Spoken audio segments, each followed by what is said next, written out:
Hey, hey, welcome to episode 242 of Awkwardly Awesome Podcast. Today, I'm thrilled to be interviewing two people that I just feel joyful when I'm talking to them and joyful when I'm around them. They are hard workers. They have an amazing story. I'm excited I get to talk with them for an hour. You all are going to love this, I think, and hope and envision. And anyway, without further ado, let me tell you more about them. But first, this. So I guess it's a little bit of further ado. And even more ado will I find this, but now it will show. Today's guest, Kristine Moberg and Mitch Jackson. Hey, welcome back. Let me tell you about Kristine and Mitch. Kristine and Mitch own and operate a successful business they founded together named Queen City Bakery in Sioux Falls, South Dakota. Queen City's draw lies in the way Kristine's brilliance as a baker combined with Mitch's exceptional people skills. His knack for being able to talk to anyone for any length of time and remembering most every detail ensures that return customers are sure to be greeted by name whenever they enter. I'm highly jealous of this. I find it challenging to remember names. That was just an aside in the middle of the description. Now back to the description. Mitch takes their customers' orders, makes their coffee, and asks questions that build on what he has learned about their lives on the previous visits. He basically wants his customers to feel good and is very good at helping them feel good. And he wants them to know that they matter. Back in the kitchen, Kristine is focused, efficient, and tremendously detail-oriented as she bakes for hour after hour, making scones, pies, cakes, cookies, bars, quiche. Basically all the food I love to eat all the time if I could. Mitch and Kristine are married and they are happy parents to two sons aged 11 and 14, whom they are tremendously proud of. Please help me welcome to Awkwardly Awesome Virtual Studios, Kristine and Mitch. Hi, Welcome. Jason. Hello. Thanks so much for being here. So this kind of epitomizes you two in a nutshell. So briefly tell me what you both were doing before you came on the show today. Well, it's Thursday, and typically Thursdays I stay home and Mitch goes in. So Mitch starts his day at 5 or before 5. And so I'm just home with the kids running errands. And I mean, I think you're leading to that immediately before the podcast, Mitch and I went for a 5-mile weighted vest walk. So Mitch, you were at work at 5 this morning? I was at work at 4:37 And I just happened to look at the clock when I pulled in, and then left at 2:15, got home. Kristine met me at home with the boys after running a few errands, and we left the house at 3 o'clock and did 5 mile walk in an hour and 16 minutes so that we could be back here in time to meet you. That's why my shirt, you can see, this is the dry part of my shirt. So, and my hair is just a little bit damp. And so, yeah, we got our walk in today. We try to do it. I try to do it every other day. Kristine is on a 3-day streak now. Now, congratulations on your 3-day streak. Woohoo! Thank you. And how warm is it today? You said 89, right? Yes, it is. Right now it is 89 degrees.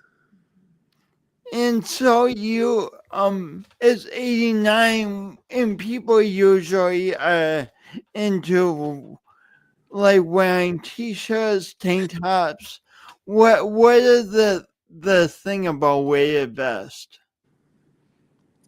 It's just a new popular way to exercise. And I think when it's hot, it just makes it more challenging. So you can, I think just a tougher workout is all.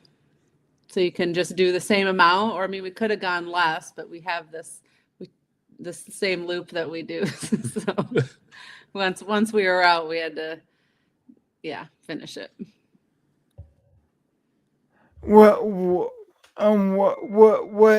about weighted vests?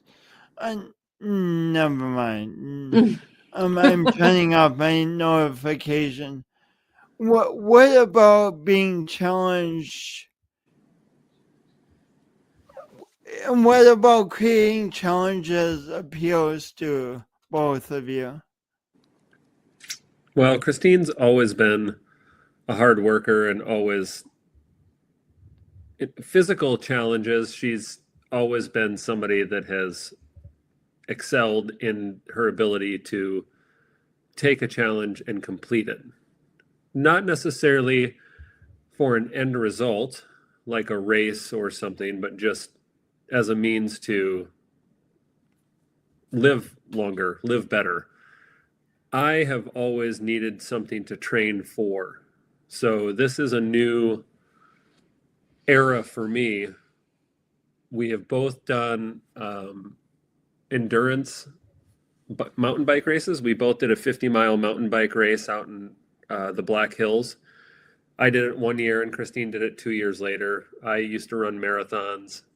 Kristine used to do CrossFit and compete in CrossFit competitions, but she's always been physically active and able to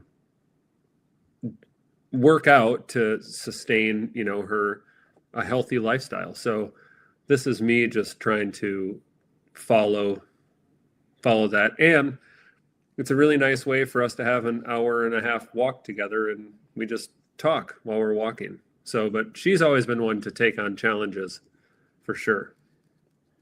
Good.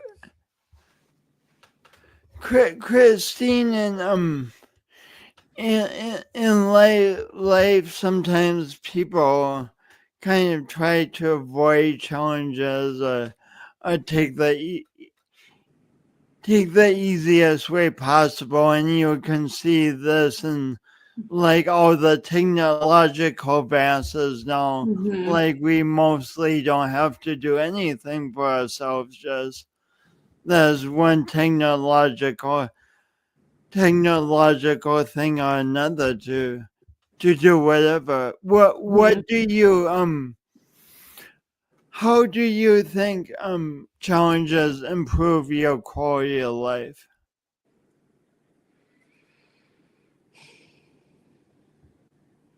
I don't know. I just, maybe it keeps me engaged and kind of in the moment and not just, what's the word? Just complacent, passive. But I definitely, maybe to a fault, do it that way too. Like sometimes, you're doing it the hard way, but you can't help yourself. Like, I mean, yeah, maybe the 90-degree heat, we could have like gone a little shorter, or taken a little weight off, but I just couldn't do it. So I don't know. I don't know why I'm like that. I feel like it's just how I was built. That's a bad answer. Sorry. I mean, it's inspiring. I think it's important to note too that in our profession, Kristine, there's no shortcuts in how her and her staff in the kitchen work. It is all very labor intensive. It's all done by hand. It's all done how it should be. And there's no shortcuts. There's no, pulling something frozen out of the freezer to put in the oven to bake. It's we make, and by we, I mean her, not me, but we manufacture everything that we make. And that's a very long way of doing things. And it's counter to what a lot of places do in Sioux Falls. Kristine, do you have any idea how many baked goods you make each day? How many what? How many baked goods you make each day? Oh, what would we say? Like 5, 10, 15, maybe like 25 dozen things. Because we do things kind of close to the dozen. So it's like we do 5 dozen on a weekday. We do 5 dozen little quiche. We do like 3 dozen scones, 2 dozen muffins. But then we do, I don't know. It's a good question. Could probably look at or do you know the answer? I don't know the answer. I could find the data, but it's a lot. It's definitely a lot more. I mean, I could tell you when we first opened, we did 2 dozen quiche and maybe like 12 muffins, 2 dozen scones, and then we had coffee cake, maybe like 24 pieces. And now we, do. I would say probably 25 dozen items a day of all different.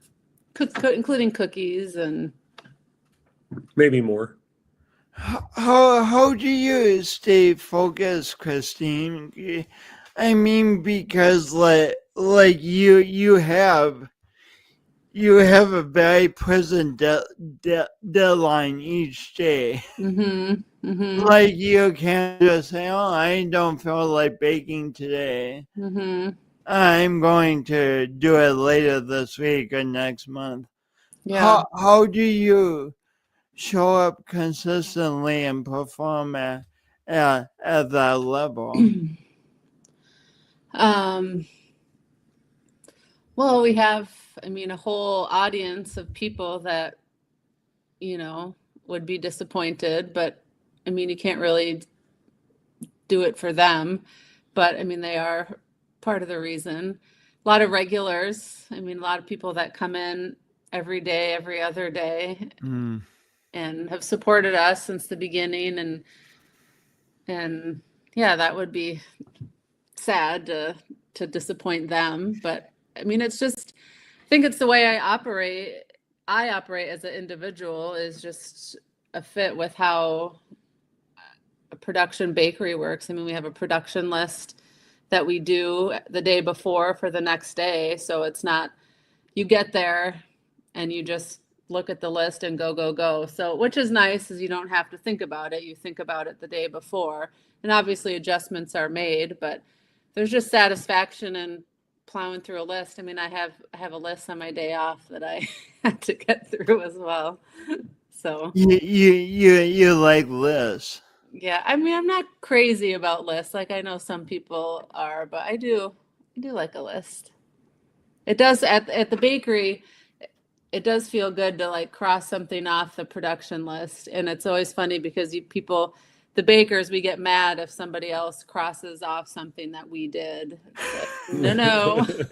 you get territorial about that list. Yeah, we have the big fat Sharpies, and you Cross it off. Feels good.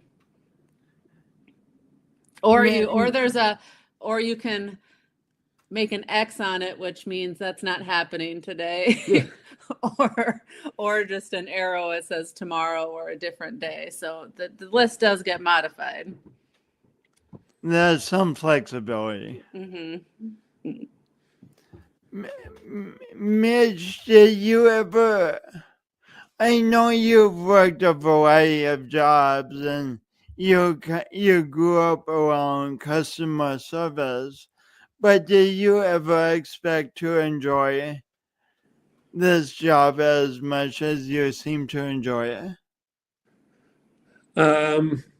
I think so. I think that I knew I'm not a desk person.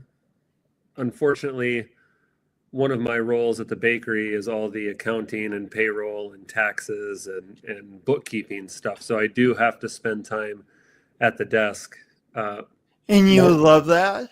I definitely do not love that. I think that we both get pulled in a lot of directions, both whether it's family life at home with the boys or something else that's happening at the bakery or supporting our staff, whatever it is. There is rarely an unbroken time longer than an hour that I'm able to sit down and really do computer work, which is also great because I'm not a computer desk person. But I like the interactions of customers and I'm a people person. I think we all collect people throughout our whole lives of people that, are near and dear for various reasons. And I think what's lovely about the bakery is that we have such a wide audience now in our last 17 plus years that we've been open, that we have a varied group of people that we come in contact with very regularly that are very unique, intelligent, interesting, caring.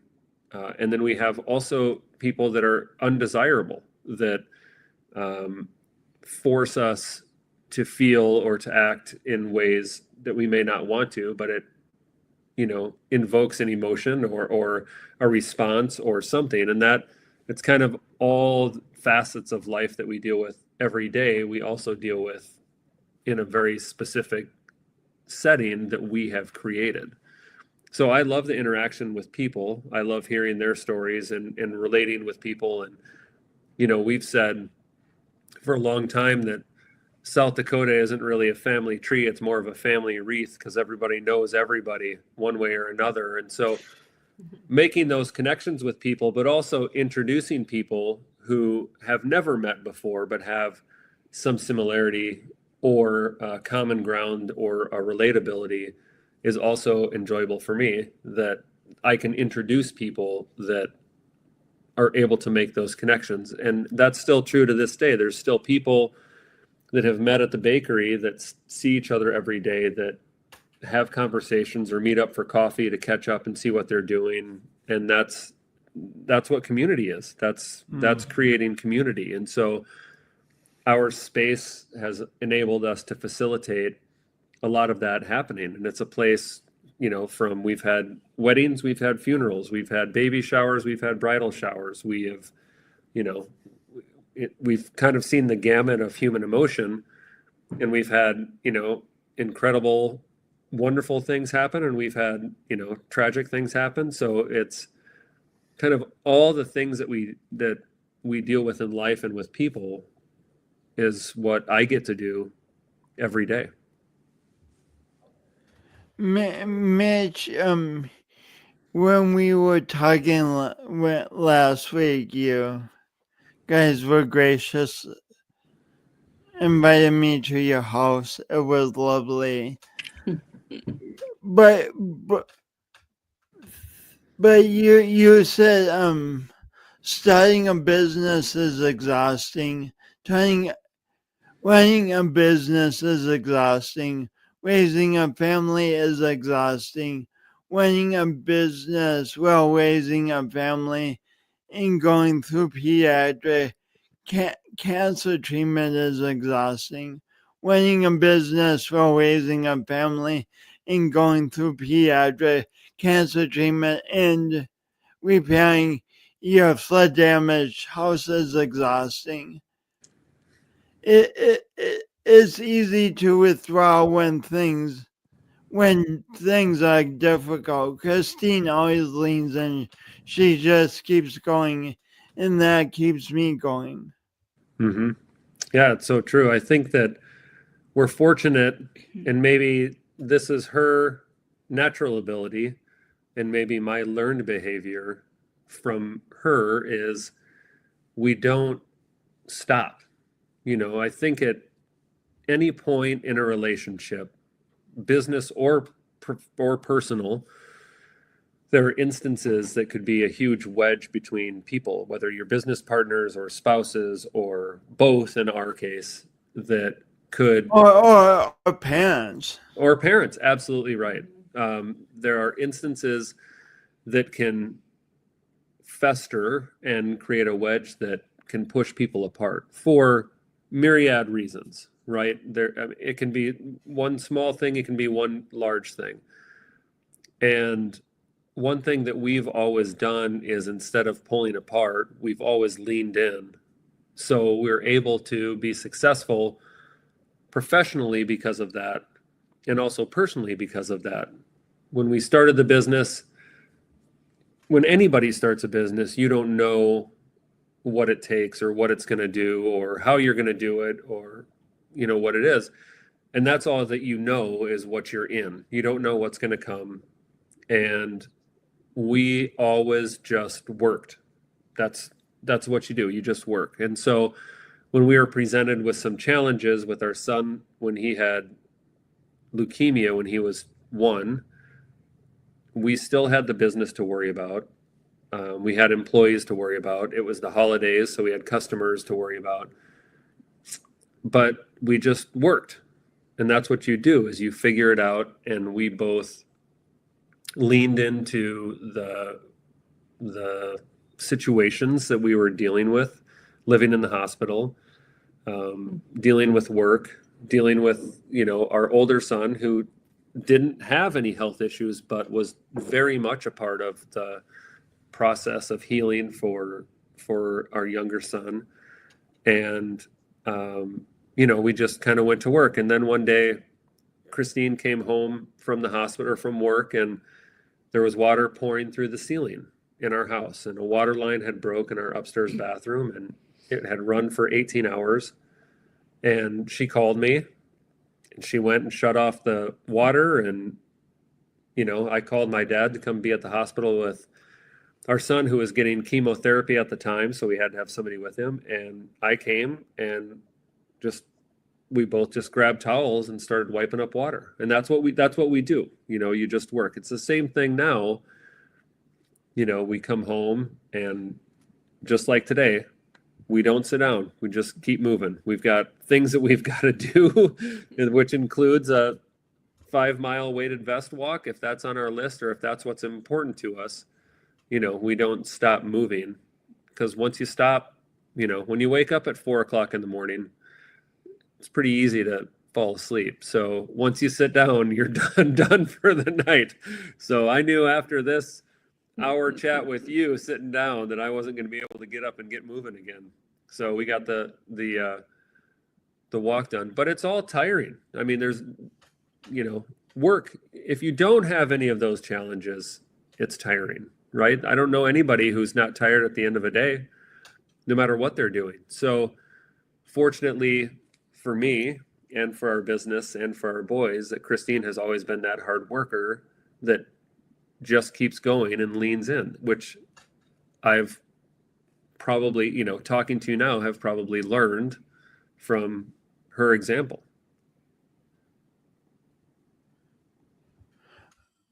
What was it like for you, Kristine?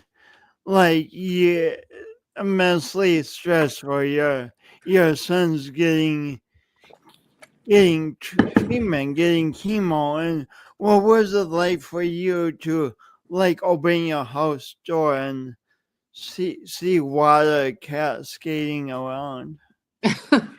I think it's definitely like you kind of like first try to like it's like catch the water, like, oh, I can fix it, and then you're just like complete surrender, like there's nothing I can do. This is bad, and there's nothing you can do to fix it. So what are you going to do about it? So I think, I mean, I don't think it would have happened as bad if it wouldn't have happened if we weren't there, because we were spending the night in the hospital. That's why we had missed it.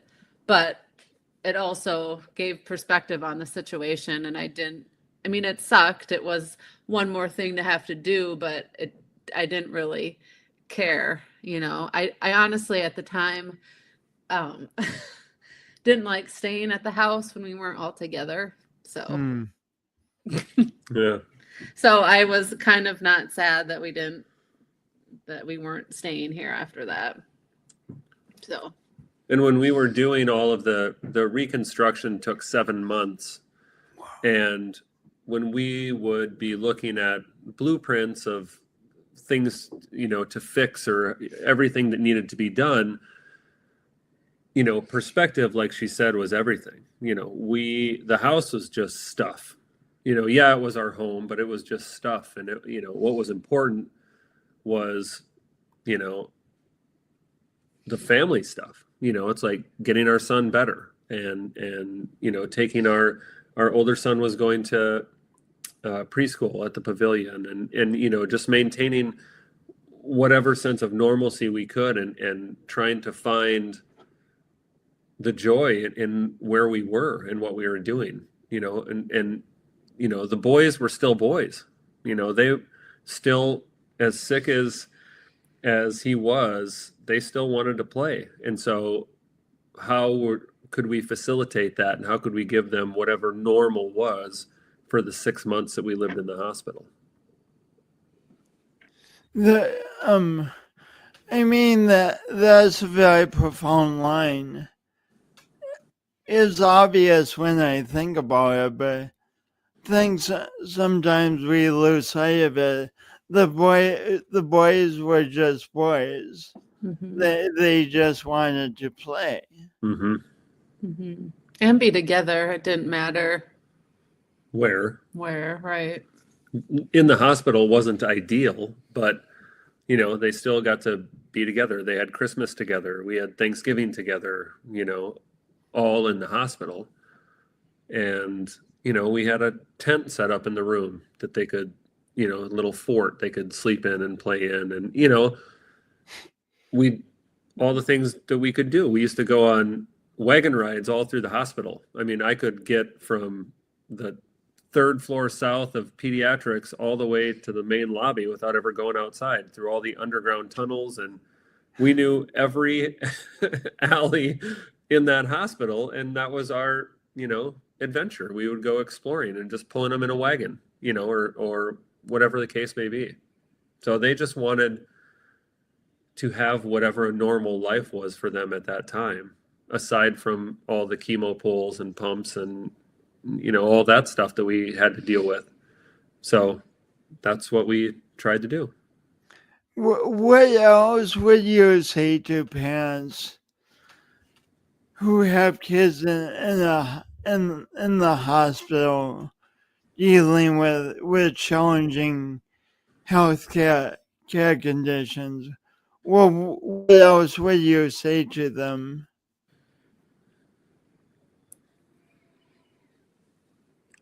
I mean, I think I was happiest when we were all together. I think people wanted to help, and whether they were, watching a kid or doing something, but I feel like maybe this is more what people can do to support a family, is to support them being together. Because I think, it's like you have to split up so much to do stuff. I felt like we were always, okay, you stay here, I'm going to do this, and then I'll come back, and then you do that.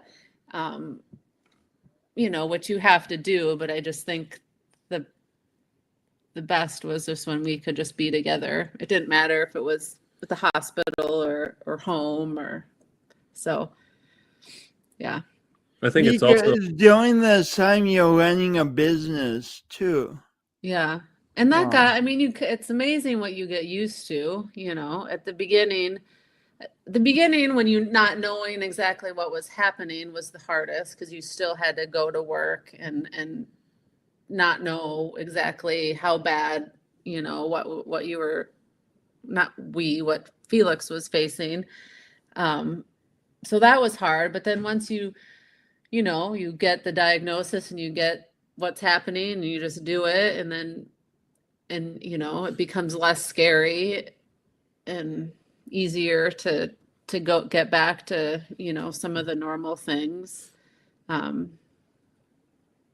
But yeah, I think it's just that kind of same mentality, and maybe, I don't know, maybe that's what it's just remnants of, is just putting our head down and doing it. I mean, anything seems, perspective, anything is easier than that was. I think it's important for people to remember too, and this is, I think, is everything with everything, that it doesn't always have to be great. It's okay that you feel crappy and that you're down, and not everything has a reason too. Sometimes stuff just happens and that's it, and you can be upset, and I think that people feel bad when they're like having a bad day or a bad mood, or feel badly about something, and it's like, no, that's totally, it sucks and it's terrible, and that's okay. You don't have to feel bad for feeling that way. You're in it, you're doing it, and it's okay to feel that way. Hopefully it'll get better. It doesn't get better for everybody. I mean, we know several kids that passed away while we were there that we became friends with their family. So it doesn't always have a good result. And that also is terrible and tragic, and, but it's okay to be upset and angry. It doesn't always have to be great. That's just brilliant, simple Yeah, it's just advice. I think you're always in a situation like a health concern, especially with a child, you're always looking for hope. And you're always looking for a silver lining. And even when things go sideways, maybe something good could come of it. But in that moment, it's hateful. And it's okay that's what it is. I just don't think that in life, I mean, as with everything, I don't think that everything has to be great. Profound.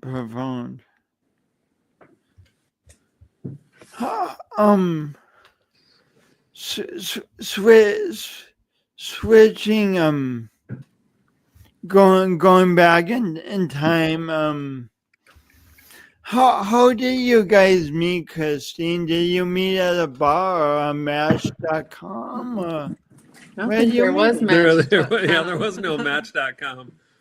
We met in 2002. Huh? We were both teaching at an English language camp in the south of France. And that's how we met. I had worked at this camp the previous summer just for 1 month, and I did not have any plans to go back. It was good. It was a fine experience. It was a lot of hard work, and I had never really worked at a summer camp before. But then the following year, I was substitute teaching and living with my parents. And I was like, well, that actually sounds better than my current situation. So then I decided to do the full season, which was like a spring through summer. So then I went back, and then that's where I met Mitch. Mitch, what was the significance of you being at that? Like what did that symbolize in your life, being at that camp? Well, that was the first time I had ever done anything so far outside of my comfort zone. I had never been out of the country. I didn't speak the language. I was traveling alone, which I had never done. And so for me, it was kind of a jumping off point for doing things that were uncomfortable for me. I navigated my way from Minneapolis to Paris down to the south of France by train, and happened to make it to the right spot. And, that also for me really opened my eyes. That was my first time traveling into a different culture, obviously a different country. And that really opened my eyes to a significantly larger worldview. My whole life up until that point had been Sioux Falls or St. Cloud, Minnesota, where I went to school. So I experienced so much different things that first time that I didn't even think that I would, ever experience. I didn't even know about them, and so that to me was a real jumping off point for wanting to do things that maybe ordinarily I never would have, like moving to New York City or, starting a business. Or I think that instance for me eliminated a lot of fear of the unknown. But he was a experienced camp counselor and very good with children. So I have a funny story, which Mitch knows, but when the campers arrived, they came in the spring with their classes. And so they'd all arrive at once. And we had customs, was it called, that they would go through? Immigration.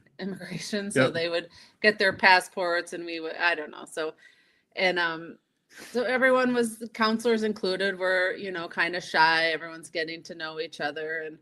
And then I look up and we all had camp names, the counselors. And then did the kids choose different names too? I don't think so. We chose their names, or You did? we chose their last names. They chose their family. first name. All right. We had family names, which were themes.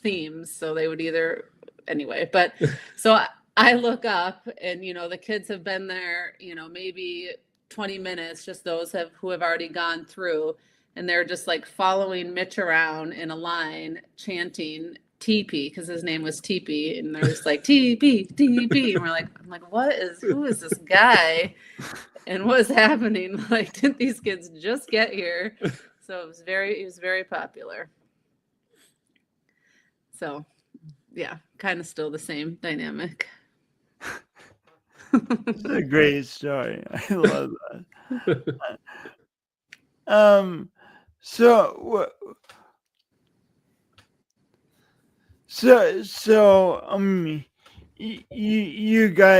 You both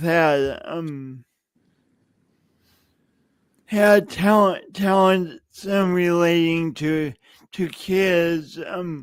What other career options did you think of, Kristine? Well, I went to the University of Minnesota and got a kinesiology degree. And my plan, when you're 18 and think you're, supposed to pick what you want to be, I thought I would go to school and get a physical therapy degree. But after 4 years, I just kind of didn't really want to go to school anymore and didn't want to do physical therapy. So I feel did what a lot of 20-year-olds do, is you just try to figure it out. So you kind of hop from one thing to the next. And I did that until I found baking, which was 24. So I guess it was only 4 years of, but still, even then, it was just we moved to New York and it was just a job and I liked it. But I guess I knew pretty soon that after I started baking, that I thought to myself that this was something I could do every day, or that I could bring back to South Dakota or bring back home and do, we could do something with that. So there was Teaching English. There was substitute teaching. There was working in restaurants, waiting tables. Youth programs in the cities. So yeah, working with kids. I did that in college. I did a lot of work with the University YMCA, which I really loved. So I did that. So Kristine kind of floated around, and it took her a while to know Mitch. But when you went to St. John's, you got a business degree with the intentions of being an entrepreneur, right? Me? Yeah, no. I went to St. Cloud. I was originally going to go to school for education. Oh yeah, you didn't go to St. John's. Who went to St. John's? No one. I'm confused. I went to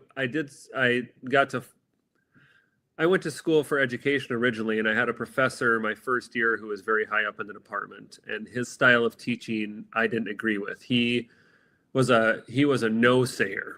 So he would say, you'll never be as good as me. What would you do in this situation? Well, here's what I did. And that's the way. And my thought was, if he's high up in the department, this isn't necessarily a department that I want to continue on, which probably isn't the right mindset, but maybe I was just looking for an out.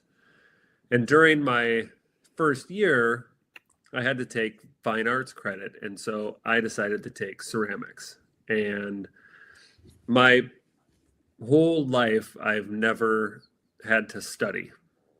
I can just intake information and keep it in my brain and output it when test time comes. That must be very tough for you. It is a curse, but I will gladly bear that for the rest of you. Ceramics was the one thing that I was doing that I could never master. I could memorize all of the formulas. I could make all the glazes. I could, but it's a really humbling medium where you could sit down and sit at the wheel and make exactly what you intend to make. And when you're done with that, you start on the next piece and it totally falls apart. The clay dictates whether or not it's going to work. And so that inability of mastery in any level was what really drew me into it. So that's why I pursued art in college. But I was really bored in school. And so I left after 4 years, never graduated, didn't get a degree. It just wasn't doing it for me. That's when I moved back here, and my family has owned Hagel's West, the Western store, since it opened in 1910. My great-great-grandfather opened it, which now my little brother owns. And so I came back and helped my dad, who was the owner at the time, modernize his store. He was still doing physical count inventories of all their product, and their cash register was not a computer system at all. And so I computerized and modernized their entire store as a way to help them out. And then it was during that time that, right after that, in February, is when I met with a friend that I had worked with at Leif Erikson Teepee Tonka Day Camp here in Sioux Falls. And she had been working in France for a couple of years. And she said, why don't you come apply? And so I applied the third week in February, and I left in March and just kind of went on my way. So when we moved to France, we did the English teaching thing. Kristine was more of the educator. She was a better teacher than I was. I was more of an activities person. But when we came back to the States, we lived in Rapid City, and I did a before school and after school program through the Y. I taught swimming lessons. Then we moved to New York, and I, lied my way into a position in a small business and was doing their business management and buying and stuff like that. until I realized that Kristine, had the talent and ability for us, if we were ever going to do a bakery, that I should probably learn the business end of how to run a bakery. And so I left my job in downtown Manhattan and went to Brooklyn to the bakery that Kristine was running the kitchen for. And I learned a little bit about how to run a bakery as a business. And then we left and came here to open our own. And I think that I think all professions that you study for, that you go to school for, is that all things that you study for, you learn so much of what you need on the job, and your education, while it is important, so much of what you have to learn because you don't have a choice. So all of the payroll taxes and sales tax payments and setting up S corporations and all that stuff I've had to learn because out of necessity. I don't think you would have necessarily learned any of that in school anyway. I mean, I think there's so much specificity to each job that what you learn from the job because you have to. So I understood wanting to be with people, and I kind of understood the idea of community and building community and being welcoming to everyone and what that looks like from a service standpoint. It's just the back office stuff that really required a lot of patience on my part, and still requires patience because I don't like to do it. What will both of you say to beginning entrepreneurs? Like maybe someone or a couple people have a dream of creating a business, and the debating, do we put the stream into action? Do we do everything it takes, or do we just ignore it and move in another direction? You want to start? I mean, Mitch always likes to, emphasize how hard it is and how unprepared people are that start businesses. And I think that's true, but I think we were also to some degree, and I think you have to be a little naive and to even do it. Like, because if we knew what we knew now, would we open the bakery? Like, no, like, I don't know. I don't know if we would have. Like, I like where we are, but I don't know. It's kind of, so, I mean, I think people just have to be smart about it, and just like, is there a need there? Like, just because you want to doesn't mean that that's going to be received and that's enough. I don't know why we thought what we had to offer was enough. I mean, because I definitely, like, I had a skill, but I've definitely grown and become a better baker, and the bakery has gotten better over the years. So, I mean, I think what I had to offer was better than anything that was currently in Sioux Falls at that time. But I don't, would have it made it in New York City? No, but for here it was good. And like I said, we grew into a better bakery, but we also started off small. It was just the two of us that ran the bakery. We didn't have any employees for the first 4 months. 4 months. And then we hired a dishwasher and then a front of house person. Then the first baker I had was just a part-time baker for the longest time. And then it was one full-time baker, and then it was 2 full-time bakers. So it was just,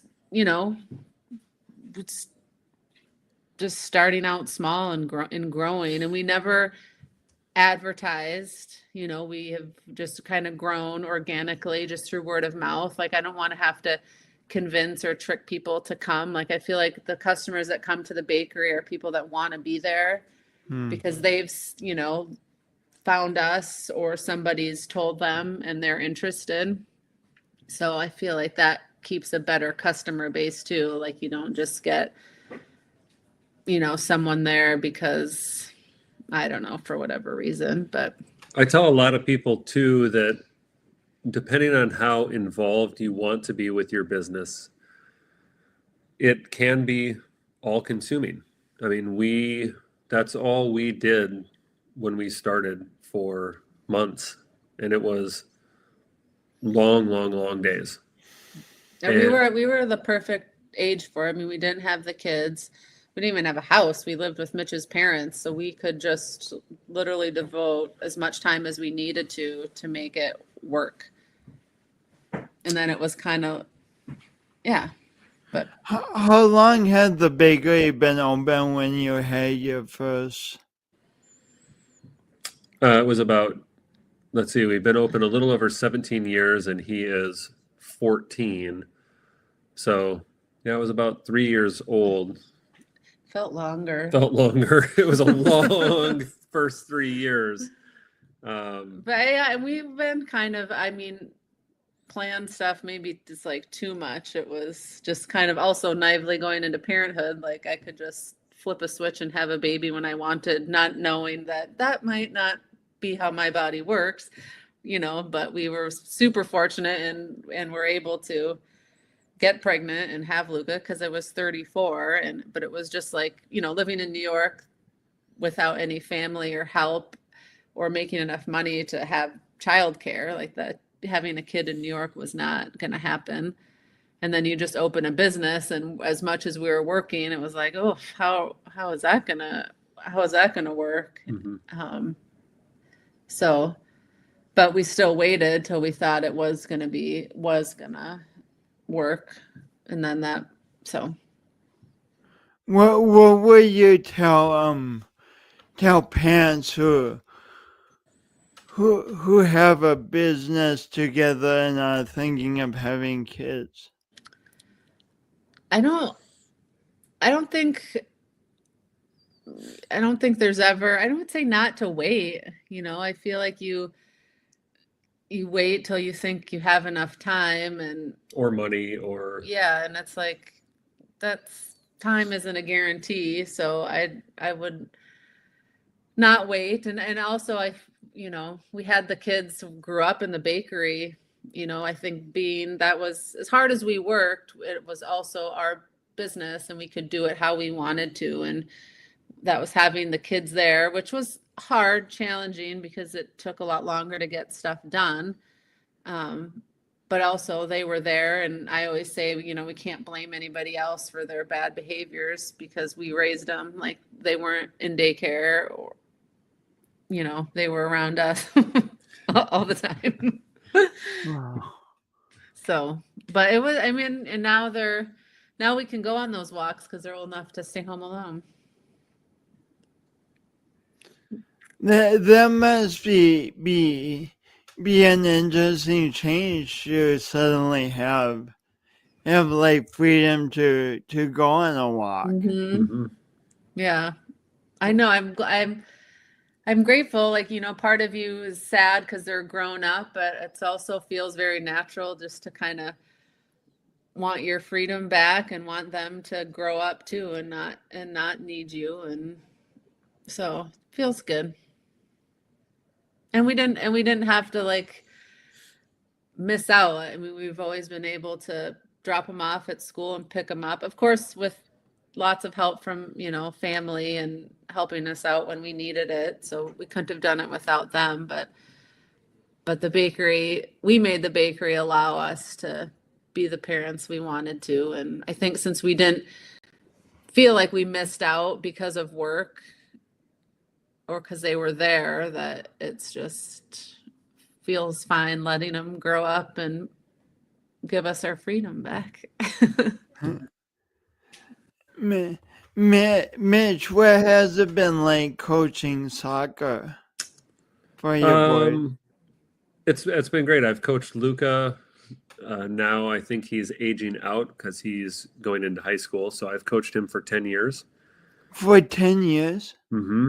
Wow. And Felix, I started coaching just a few years ago. This means you're coaching the teams, right? Correct. Yeah. So I coach both their teams during the season.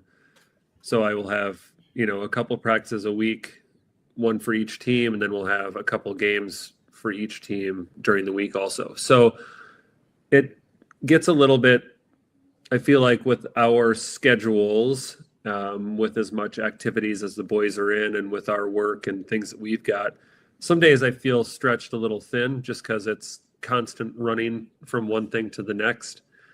But it's a sport that I love. It's a sport that I still play. And I just love soccer. I'm glad that they do too. So it's been really rewarding to be able to coach them because I'm very much not a coach who just screams at kids and like everyone plays the same amount of time. I always coach to the lowest common denominator so that everybody can learn something.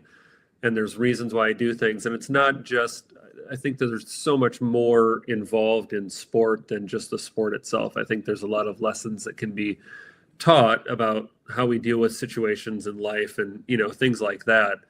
And so that also enters into how I coach them. And I believe, firmly in creating young men who understand more than just how to kick a ball, because there's more to it. And, not to get too, heady into stuff about metaphors and stuff like that. But I think that there's so much more about a team sport that you can learn than just from the physicality of playing a game. So I treat them the same as every other player on the field. And we've really had to work on them calling me coach during practice and not dad, because I'm in a different role, and so And it's very similar to, our oldest son, Luca, who's working at the bakery a couple days a week, and him not trying to bring personal stuff into the work environment.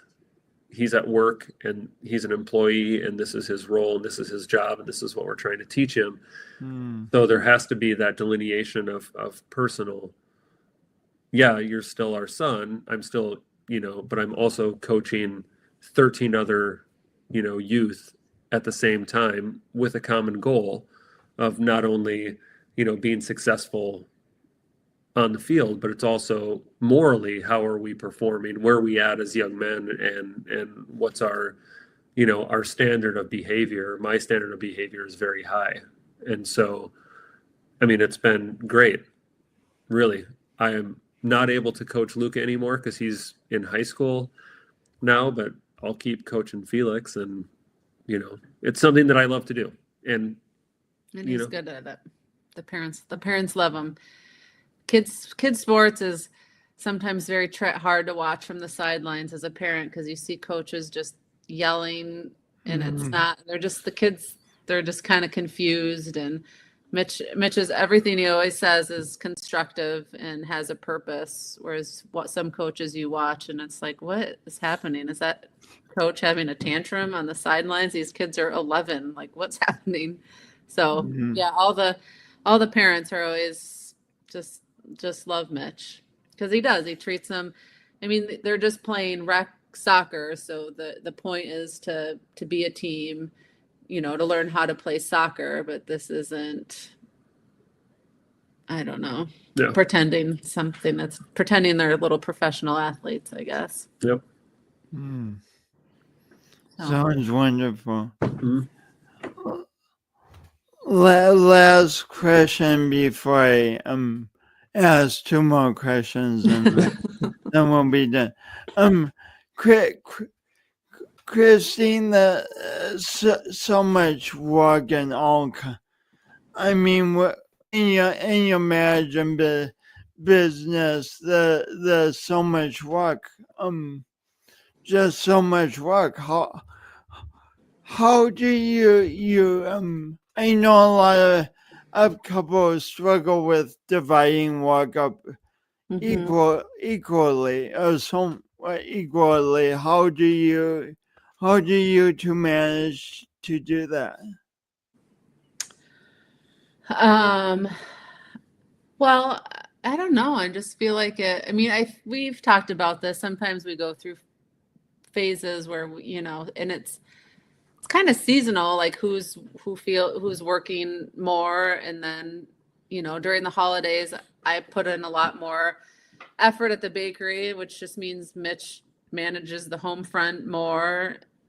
But I think having the bakery together and having the kids, that kind of, it's always been equal. The kids go to us equally. They're not. It's not like I stayed home with them or Mitch stayed home with them.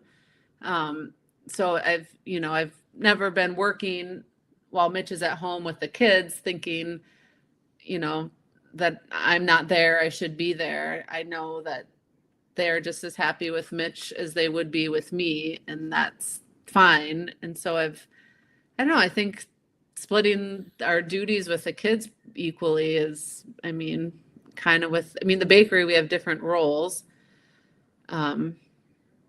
So it's not really comparable. We both can do each other's jobs, but just not well. I can be up front. We can help each other. Yeah, I can do each other's jobs. I can be up front and talking to people and keeping an eye on 8,000 things and, making drinks and, file all that information away. And Kristine is just soul focused. Like, I have to do this one task. Don't talk to me. I can't, Yeah. and People, then talk to me. I'm like, I'm not Mitch. I can't talk. I can't have a conversation with you and ring you up and do all these things. And then I'll go into the kitchen to help her, and I have to have everything weighed out. Like, I weigh everything out individually, like down to the, and Kristine's got 8 billion things going on at the same time, and talking with the 2 bakers, it's literally the same role flipped for each of us. So our professional relationship is very symbiotic because the duties that we each have are perfectly suited to our personalities. And we can still help each other, but we don't excel and are definitely not very quick at it. In my case, for sure. So we're not vying for each other's jobs. I don't want Kristine's job, and she doesn't want mine. This has been fascinating. Thanks so much. Just one more question for you that I would love for each of you to answer. In my business, I talk about the power of doing an imperfect best. Imperfect best. And what it means to me is I envision the best I want for myself and to contribute to the world around me. Then I go for that. But then mistakes, obstacles, problems inevitably come up, and instead of being stopped by those, I try to learn from all of that and refocus on going towards my best. What does doing your imperfect best mean to each of you? You can go first. I think I've never had something where I thought that I had enough mastery of it in any facet, in anything that I've ever done. But that doesn't mean that I don't keep working toward what that is. And I think it's important for goals, professional and personal, to be malleable. And I think that people set themselves up for a hard line. And if they don't achieve that exactly, then they feel failure for not achieving that. I think the power in life lies in what you described as what you do, is learning from the side steps. I don't think that everything is always a step back as a failure. I think that it's a sidestep. There's always something to be learned, certainly.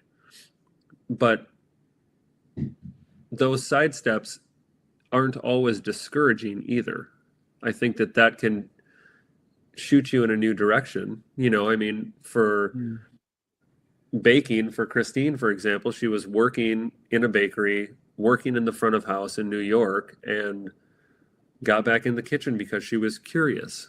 And without that going into the bakery, maybe her hidden talent of being exceptional at what she does never would have materialized. So, was that a sidestep, or was that, a slingshot forward? I think that I think we only look at successes, if they come to fruition in a way that creates an outcome that we desired but maybe didn't know. And I don't think that that's really what life is all about. I'm a firm believer in, meandering, and just like you do, just taking a walk, and the discoveries that you find along the way are, often beautiful and insightful to maybe something that you never even knew that you were thinking about or had thought about before. That doesn't mean it's going to necessarily change the course of your life, but it can certainly give you something to think about, or a new direction. Or, when we're out for a walk, every time we talk about something that is, interesting or insightful, or, what does it mean? It's, it's certainly glue in our relationship and our relationship with others, and that's how we interact with life. So I think that for me, very long story short, for me, being your imperfect best is allowing yourself the grace to change directions, and not necessarily think of it as failure, but more as a, different path that you're willing to explore for a while, even if it doesn't come to fruition of something that is what you thought or desired it would be. So you basically have no opinion on imperfect best at all? That's correct. I am really like milk toast. Yes, exactly. You really like what? I'm like milk toast, just very bland, and yes, exactly. I have no thoughts on the subject at all. Oh, good. That was amazing, Mitch. Thank you. Yeah. And Christina, you're wishing you had gone first. I would say my imperfect best is just consistency, just being consistent. Like, I don't think that, I don't even know if I strive to be perfect. I think I just strive just to be consistent. And I think the bakery, it's like and I don't even think I'm the best. I feel like very far from it, but I feel like being able to do what I think is good enough or great, and just be consistent doing it, I think is what I do well at. I'm not a super creative person, but I don't think a person can be all things, there's certain, bakers and chefs that, I just think are so amazing and so creative, and the stuff that they come up with and do. And, but I don't know, I think I'm just kind of happier with simplicity and consistency, and being, I guess just happy and satisfied in the consistency of my work and life. Guys, you both have wonderful full definitions. Thanks for expanding the meaning of imperfect best. You both expanded the meaning out even more. It's exciting. Each guest I ask has a different answer on what imperfect best means to them. It's really neat. Yeah. That was a good question. That was a hard question. I hope I answered it. Yeah, it was great. Both your answers were amazing. And thanks for thanks for coming in from your weighted hot walk. Our coloring should be back to Yeah, normal now. yeah, we're not as sweaty anymore. Congratulations. And please, after I'm going to end the podcast in a minute, but please just stay on for a few minutes after the podcast ends, okay, Mitch and Chris? Absolutely. Well, thanks, Jason. Thank you.